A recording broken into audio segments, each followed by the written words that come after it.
মা, তুমি আবার কোথায় চলে গেলে? তুমি আমার জন্য কেন কিছু রাখছো না? তুমি এটা ঠিক করছো না মা। আজকে আমার দোকান খুলতে অনেক দেরি হয়ে গেছে, মালাগুলো সবকিছু সাজিয়ে ফেলি, হাত দিয়ে একটু জেলে দিই।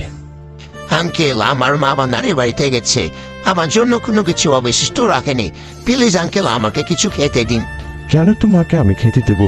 তুমি আমাকে টাকা দিচ্ছ না, এটা আমার ব্যবসা। তুমি টাকা দিলে আমি তোমাকে খেতে দেবো। আমি এখন কি করব?